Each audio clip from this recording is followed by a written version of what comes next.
भारत और पाकिस्तान की सीमा पर लगातार तनाव चल रहा है और जिस तरह से हमने देखा कि पिछले कुछ दिनों में चाहे भारत हो या फिर पाकिस्तान हो, दोनों तरफ से जो है वो ड्रोन का इस्तेमाल हमें सबसे ज़्यादा देखने को मिला और किस तरह से जो है लगातार जो युद्ध है, जो सैन्य युद्ध है, उसमें किस तरह से टेक्नोलॉजी का एडवांसमेंट हो रहा है, किस तरह से जो वॉर एवोल्यूशन है, किस तरह से जो लड़ाई लड़ने की जो हमारी पद्धति है उसमें किस तरह से बदलाव आए प्राचीन काल से लेकर अब तक। इस बारे में आज हम खास बातचीत करेंगे। हमारे साथ जो है डिफेंस एजुकेटर है मयंक गोयल जी, इनसे बातचीत करते हैं कि किस तरह से मयंक गोयल जी एनडीए की तैयारी भी करवाते हैं, एनडीए की तैयारी करवाते हैं स्टूडेंट को और काफ़ी जानकारी जो है डिफेंस के बारे में और वॉरफेयर जो हमारा होता है उसकी जो पद्धतियाँ होती है उसके बारे में जानकारी रखते हैं। मयंक जी, आपका स्वागत है ईटीवी में। आपसे जानना चाहूँगा कि सर, जिस तरह से हम देख रहे हैं कि भारत पाकिस्तान की सीमा पर जिस तरह से तनाव चल रहा है, लगातार दोनों तरफ से जो है वो लड़ाई की कोशिश की जा रही है और फिलहाल अभी बिना किसी आर्मी पर्सन के वो मशीनों के द्वारा लड़ाई लड़ी जा रही है। चाहे हम बात करें, हमने अपने ड्रोन से या उन्होंने भी अपने ड्रोन्स का इस्तेमाल किया है। किस तरह से देखते हैं सर वॉर जो रेवोल्यूशन है या फिर हम अपग्रेडेशन की बात करें तो किस तरह से प्राचीन काल से लेकर के अब तक जो युद्ध लड़ने की जो हमारी जो पद्धति होती है, युद्ध लड़ने का जो तरीका होता है, किस तरह से बदलाव आया? देखिए, जब हम युद्ध लड़ने की कला की बात करते हैं तो बहुत बहुत ज़्यादा चेंज आया है पुराने ज़माने से अभी तक। जब मैं राजाओं की बात करता हूँ तो आपने भी देखा होगा, हमने पिक्चरों में देखा है कि कैसे घोड़ों से लड़ाई हो रही है, तलवारों से लड़ाई हो रही है। तो वहाँ से बहुत ज़्यादा फिजिकल कॉम्बैट होता था, मतलब आप जितने ज़्यादा जिसके आदमी मारेंगे उतना आपको फ़ायदा होगा। वहाँ से हम लोग पहुँचे, अगर हम 1857 के विद्रोह की बात करेंगे, उस टाइम पे तलवारों की जगह धीरे धीरे बंदूकों ने लेना शुरू कर दिया था। जब साम्राज्य ने जब ब्रिटिश साम्राज्य यहाँ आया, जब वो टेक्नोलॉजी लेके आए तो बंदूकें आनी शुरू हुई जब हमारे पास, जिसकी वजह से 57 का विद्रोह, सिपाही म्यूटनी बोलते हैं हम उसको, वो भी हुआ था इनफैक्ट। तो वहाँ से धीरे धीरे मशीन्स जो हैं वो इंट्रोड्यूस होनी शुरू हुई वॉरफेयर में या लड़ाई में जब हम बात करते हैं। उसके बाद जो हम सबसे बड़ा युद्ध देखते हैं वो देखते हैं वर्ल्ड वॉर 1, जो कि 1915 में हुआ। वो बिल्कुल वैसे ही लड़ा गया जैसे राजा वगैरह लड़ते थे, जितने ज़्यादा आदमी मारोगे उतना फ़ायदा होगा, बट उसमें तलवारों की जगह बंदूकें ज़्यादा इस्तेमाल हुई। और जितना ज़्यादा हम उनको नुकसान पहुँचाएंगे, जितना उनके आदमियों को मारेंगे, उतना आसानी से हम या उतनी जल्दी हम लड़ाई जीतेंगे। ये कॉन्सेप्ट बहुत बड़ी भूमिका थी आदमियों की, जिसके पास जितनी ज़्यादा सेना, जितनी ज़्यादा गोलियां, वो जीतेगा। इसके बाद जो नेक्स्ट बहुत बड़ा बदलाव हुआ वो वर्ल्ड वॉर 2 में हुआ, जब एकदम से आपने देखा कि बड़े बड़े टैंक, बड़ी बड़ी मशीन्स और एरोप्लेन्स आ गए लड़ाई में। पहली बार उस समय वर्ल्ड वॉर 2 में जब हम पहली बार की बात करते हैं तो वहाँ पे एयरफोर्स इंट्रोड्यूस हुई पहली बार। मतलब आप लोगों ने सोचा भी नहीं था कि हम लड़ाई हवा में लड़ेंगे, राइट। हमने एटम बॉम्ब देखा जो कि यूएस एयरफोर्स ने यूज़ किया था जापान के ऊपर, तो एयरफोर्स का बहुत बड़ा योगदान है। इनफैक्ट वर्ल्ड वॉर 2 ही ख़त्म हुई एयरफोर्स की वजह से, राइट। तो वहाँ पे मशीन्स का इस्तेमाल होना बहुत ज़्यादा शुरू हो गया था। उसके बाद इंडिया आज़ाद हुआ, 1945 में वर्ल्ड वॉर 2 ख़त्म हुआ और हमारी उस वक्त जो आर्मी थी वो डेवलप कर रही थी। हमारे पास बहुत ज़्यादा एम्यूनेशन नहीं था, हमने चाइना से लड़ाई लड़ी जिसमें हम हार भी गए। वी वर नॉट रेडी, आप उसको कैसे भी कहिए, हम प्रिपेयर्ड नहीं थे। मे बी थोड़ी नई आज़ादी मिली थी कुछ सालों पहले, हमें बहुत ज़्यादा पहली लड़ाई थी, आप कह सकते हैं, एक्सपीरियंस नहीं था कह सकते हैं। तो हम लोग वहाँ से हम थोड़ा सा स्ट्रैटेजिकली चेंज हुए, हमने लीडर्स डेवलप किए। जैसे हम सैम मानेकशॉ की बात करते हैं जिन्होंने बांग्लादेश वाली लड़ाई शायद हेड करी थी, तो हमने वो फिर स्ट्रैटेजिकली लीडर्स को लाया। लेकिन वॉर लड़ने का तरीका सेम था। हम आज भी सुनते हैं कि हमने आई थिंक 80,000 सैनिक को पकड़ के छोड़ा था, जिसके बाद सरेंडर करा लिया था। तो जितने ज़्यादा आदमी पकड़ोगे उतनी आराम से आप लड़ाई लड़ेंगे। उसके बाद जब 71 का वॉर हुआ, उसके बाद 1980 से इंडिया ने बहुत तेज़ी से अपनी आर्मी को मॉडर्नाइज़ किया। हमने टैंक्स खरीदे, हमने बोफोर्स खरीदा, जिसका कि बहुत अच्छा इस्तेमाल हुआ कारगिल में 99 की लड़ाई में बोफोर्स का बहुत बड़ा योगदान था, जिसकी वजह से हमें लड़ाई बहुत कंपैरेटिवली जल्दी ख़त्म करने में बहुत ज़्यादा सहायता हुई। तो पिछले दशक तक क्या था, फिर भी लड़ाई जो थी वो आपके चीज़ों को नुकसान पहुंचा के, मैन पावर को नुकसान पहुंचा के लड़ी जाती थी। लेकिन जैसे ही हम इस सेंचुरी में आए, और ख़ासकर अब की अगर हम अपना इंडिया पाकिस्तान का दूसरे डेकेड की इस वाली सदी की बात करते हैं, तो एआई का यूसेज बहुत ज़्यादा हो गया। मतलब अगर हम अभी की लड़ाई देखेंगे तो हम क्या सुन रहे हैं कि ड्रोन ने अटैक किया, ये वहाँ से ड्रोन आया, हमने उनकी मिसाइल रास्ते में ही ख़त्म कर दी। मैं ड्रोन और एआई पे आपसे ज़रूर बात करूंगा, लेकिन अगर हम आर्मी स्ट्रेंथन की बात करें या फिर हम फोर्स स्ट्रेंथन की बात करें, एक लंबा डोमिनेशन रहा है एयरफोर्स का, और आज भी हम देखते हैं कि अगर दूसरा ऑप्शन अगर ड्रोन के बाद जाते हैं तो हमारे पास एयरफोर्स है। तो क्या कहें कि सेकेंड वर्ल्ड वॉर, जैसे कि आपने कहा कि उस समय इंट्रोड्यूस हुआ था एयरफोर्स, और अब जो है कहीं ना कहीं उसको ड्रोन या एआई या हमारे अनमैन्ड व्हीकल जो है वो रिप्लेस कर रहे हैं। तो एक बड़ा डोमिनेशन रहा है इस दौरान एयरफोर्स की। अगर हम बात करें तो किस तरह से एयरफोर्स ने किस तरह से चौंकाया है हमारे जो हमारे मानव सभ्यता को है, या फिर किस तरह का शौर्य रहा है एयरफोर्स का? जब हम एयरफोर्स की बात करते हैं, उसका एक बहुत अच्छा उदाहरण है बालाकोट स्ट्राइक। जब हम एयर पावर की बात करते हैं, आपका टाइम बहुत ज़्यादा कम हो जाता है एंड जो डैमेज इज़ वेरी हाई। आप जो डैमेज करते हैं सामने वाले को वो बहुत ज़्यादा होता है। तो अब फ़िलहाल तो हम लोग के पास राफेल्स भी हैं। अब राफेल क्या, वो लोग ये कहते हैं कि आज तक हमारा एक भी राफेल गिरा नहीं है, मतलब इतनी अच्छी टेक्नोलॉजी है। तो एयरफोर्स के आने के बाद से लड़ाई एकदम से बदल गई थी, क्योंकि आप एक बार में बहुत ज़्यादा डैमेज कर सकते थे और विद इन मिनट्स। मतलब आज आप देख रहे हैं कि हम लोग 200 किलोमीटर भी अटैक करके आ रहे हैं और उसमें हमें टाइम कितना लग रहा है, 10 मिनट, 5 जो मिनट। लड़ाई की जो बाउंडेशन थी, बाउंड्री को उसने चेंज किया।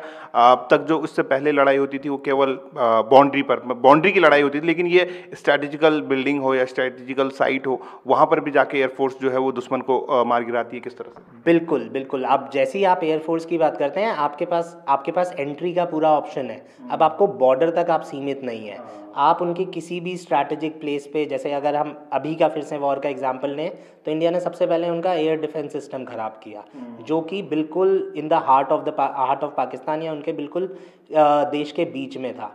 तो एयरफोर्स के आने से ये बहुत बड़ा बदलाव हुआ कि आपका युद्ध लड़ने की जो स्टाइल था वो एकदम से चेंज हुआ। आप बॉर्डर पे तो लड़ते थे, लेकिन आप उनको मेन डैमेज उनके शहरों में पहुंचा सकते थे या उनके अंदर मिलिट्री इस्टेब्लिशमेंट्स को आप डैमेज कर सकते थे। उसके बाद सर, जैसे कि हम अब देख रहे हैं कि एआई और ड्रोन्स का चलन अब ज़्यादा हो गया है, और ये इज़राइल की बात हो, इज़राइल का उदाहरण दिया जाता है, और वो टेक्नोलॉजी हम यहाँ भी इस्तेमाल देख रहे हैं वो किस तरह से हो रही है।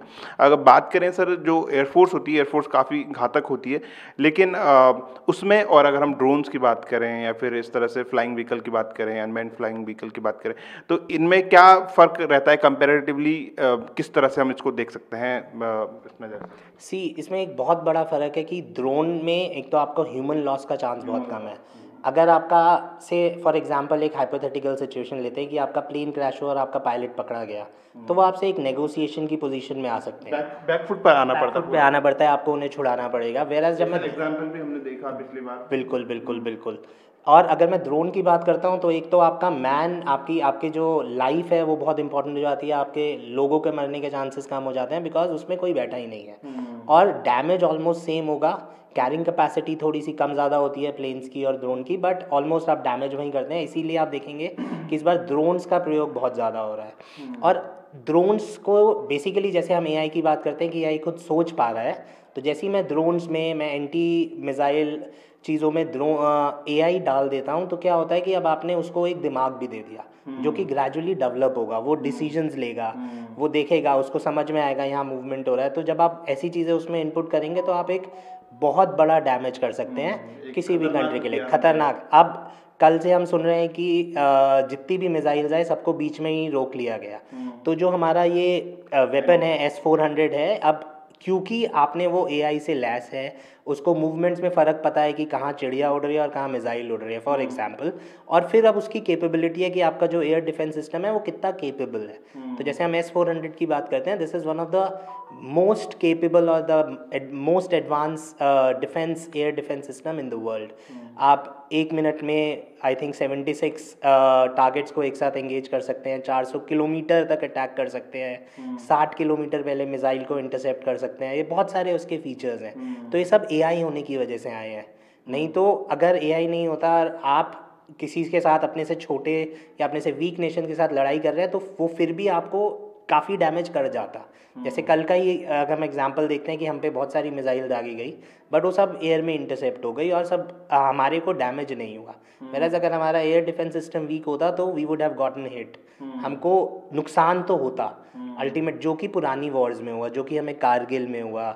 जब हम मेजर विक्रम बत्रा की बात करते हैं, वो मैन का जो लॉस है, मैन का नॉर्मल सिविलियंस का वो लॉस बहुत कम हो जाएगा। तो एआई आगे की वॉर्स हमेशा इसीलिए टेक्नोलॉजी पे और इस पे बहुत ज़्यादा डिपेंडेंट होती जा रही हैं। जो जितना एडवांस होगा वो अपने उतने लोगों को बचा लेगा, उतनी ज़्यादा वो सामने वाले को हैम्पर कर सकता है। फिर एआई का यूज़ साथ में अब आजकल अगर आप देखेंगे, आई थिंक 2017 का केस है कि एक साथ कुछ बहुत सारे कंप्यूटर सिस्टम्स हैक हुए थे और फिर काफ़ी बड़ा रैंसम दिया गया था।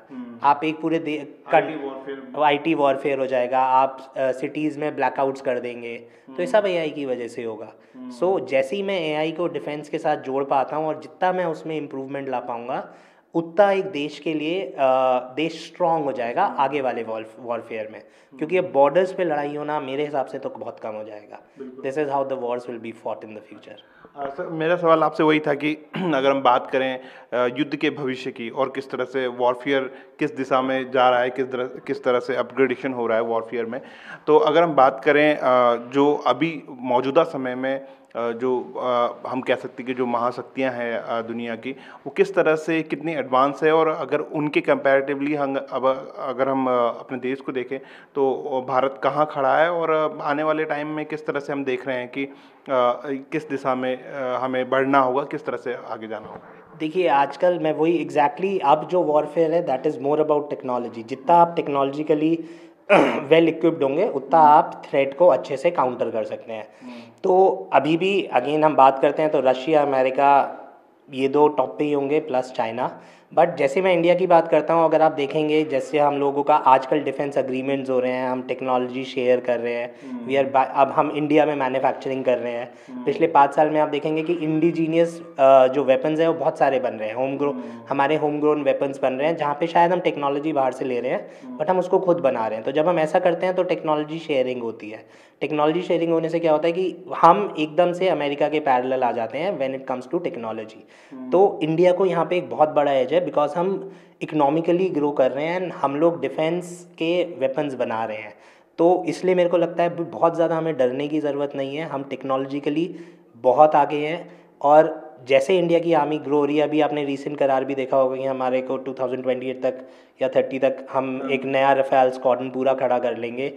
हमारे एआई का अपने S-400 का पावर आपने देख ही लिया है। So India technologically is at par with US. मैं एट पार नहीं कहूँगा बिकॉज टेक्नोलॉजिकली एग्रीमेंट हो गया है, वो हमको टेक्नोलॉजी शेयर कर रहे हैं और हम यहाँ पे उनसे चीज़ें बना रहे हैं। तो India is among the top 3-4 armies in the world मैं कहूँगा। तो हम बहुत तेज़ी से ग्रो कर रहे हैं एआई के फील्ड में। इसलिए सर, इज़राइल का बहुत उदाहरण दिया जाता है, क्योंकि इज़राइल ये कहा जाता है कि इज़राइल जो है वो चारों तरफ से घिरा हुआ है, और जिस तरह से उसके ऊपर बम्बार्डिंग होती है, जिस तरह से मिसाइल होती है, उसके आयरन डोम की बहुत तारीफ होती है। तो वो भी एक टेक्नोलॉजी का एक उदाहरण है। सी इज़राइल अगेन इनिशियली हमेशा से वॉरफेयर में बहुत आगे रहा है। आयरन डोम की हम बात करेंगे, बट अब जैसे कई इस बार हमें हमास के लड़ाई में देखने को मिला कि कुछ मिसाइल्स पेनिट्रेट करने में कामयाब हुई थी फिर भी कंपैरेटिवली। सो अब नए एडवांस जो सिस्टम्स आए हैं उनको उसमें इंटीग्रेशन कर रहे हैं, या आई थिंक वो कर भी रहे होंगे। But Israel is very famous more because of its intelligence. सबसे पहले मोसाद हम सब लोगों ने सुना हुआ होगा, वहाँ से इज़राइल की जो आर्मी कैपेबिलिटीज़ और इंटेलिजेंस की वजह से इज़राइल सबसे ज़्यादा फेमस हुआ है। फिर आयरन डोम जैसे आपने बोला, तो आयरन डोम एक बहुत फुल फ्लेजेड सिस्टम है। अब S-400 और आयरन डोम में डिफरेंस ये है कि S-400 जो हमारे पास है वो थोड़े, आपने देखा होगा अगर आजकल आप विजुअल्स देख रहे हैं, वो ट्रक जैसा है। हम उसको कहीं भी, तो उसकी मूवेबिलिटी बहुत ज़्यादा है, उसमें हमें इंडिविजुअली अलग अलग प्लेस करने पड़ेंगे। Where iron dome is more centralised. वो एक, अब दोनों में फ़र्क ये है कि इंडिया मतलब थोड़ा सा और कोई जैसे India is a very big country, तो अगर मैं उसको एक जगह पे इनको वो करूँ तो शायद हमारे को रेंज में अटैक करने में लिमिटेड हो जाएगी। इज़राइल इंडिया के कंपैरिजन में बहुत छोटा देश है। तो अब अगर वो वहाँ काम कर रहा है आयरन डोम, वो इंडिया में या यूएस में काम नहीं कर पाएगा।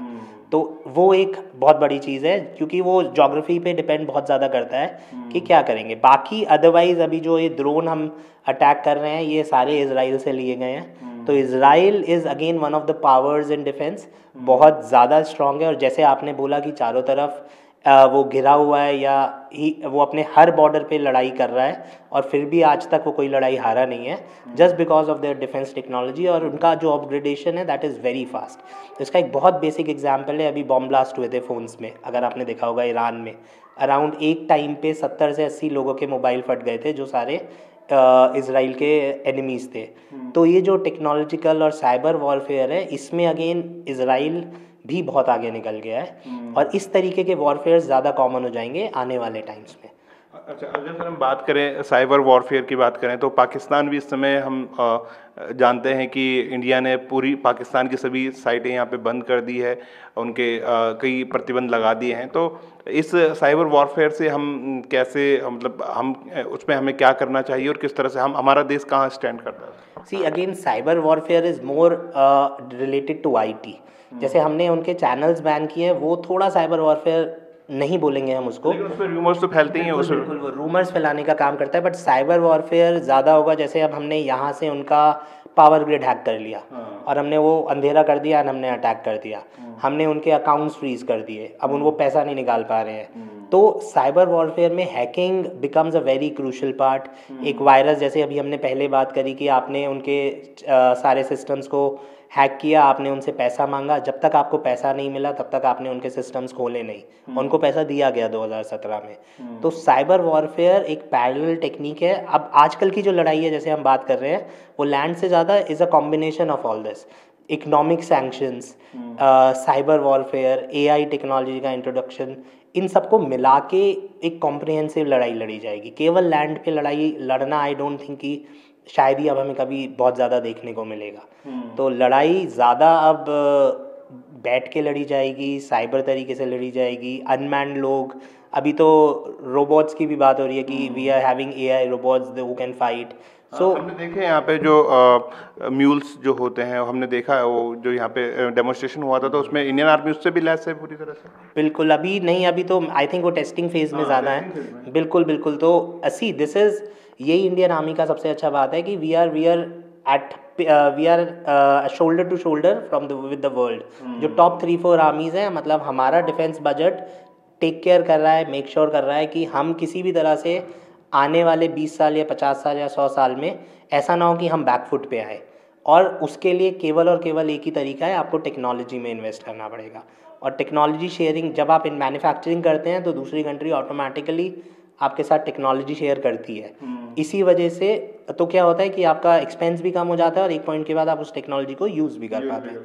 तो ये बहुत बड़ा वो है जो कि आई थिंक कि हमें भी देखने में इस बार की लड़ाई से हमें पता चल गया कि कितना ज़्यादा फ़र्क आ गया। अगर आप टेक्नोलॉजिकली वेल इक्विप्ड हैं तो सामने वाला आपके सामने टिक नहीं पाता है। तो वो आई थिंक इंडिया उसमें कहीं भी पीछे नहीं है। ये जो ड्रोन जो यूज़ हुए हैं कल शाम कुछ पाकिस्तान की तरफ से, और उससे पहले हमने भी ड्रोन का इस्तेमाल किया है, कामाकाजी ड्रोन या इस तरह से, क्या असर है उसकी जानकारी कुछ निकल गया? सी वो कामाकाजी ड्रोन दो तरीके के होते हैं। एक तो हमने ड्रोन उड़ाया और नीचे उसमें बॉम्ब बांध दिया, वो आपको बॉम्ब गिरा के आ जाएगा फिर। एंड दूसरा ड्रोन होता है जो एज अ सुसाइड बॉम्बर, आप उसको कह सकते हैं कि वो जाएगा and it will hit the target और खुद भी डिस्ट्रॉय हो जाएगा। So these are the drones जो जिनको हम कामाकाजी ड्रोन भी बोलते हैं, वर्ड भी जापान से आया हुआ है। So it hits the target, वो कोई बम नहीं गिराता है, वो खुद उसके अंदर बॉम्ब्स होते हैं and it hits the targets. तो that is what it is, वो इसको हम वो बोलते हैं। तो इस तरह से तमाम ये जानकारियाँ थी, और किस तरह से वॉरफेयर में जो चेंजेस आ रहे हैं, किस तरह से अपग्रेडेशन हो रहा है, किस तरह से आईटी और किस तरह से एआई ड्रोन का इस्तेमाल जो है वो युद्ध में किस तरह से इस्तेमाल उसका हो रहा है, और किस फ्यूचर में किस तरह से वो एक देश की शक्ति का पूरी तरह से वो एक मानक होगा, ये आज की हमने बातचीत में जाना। और निश्चित तौर से भारत जो है पूरे दुनिया के साथ कंधे से कंधा मिला के जो है वो टेक्नोलॉजी में आगे बढ़ रहा है। अपने सहयोगी प्रवीण सोनकर के साथ मैं धीरज सजमान, ईटीवी भारत, देहरादून।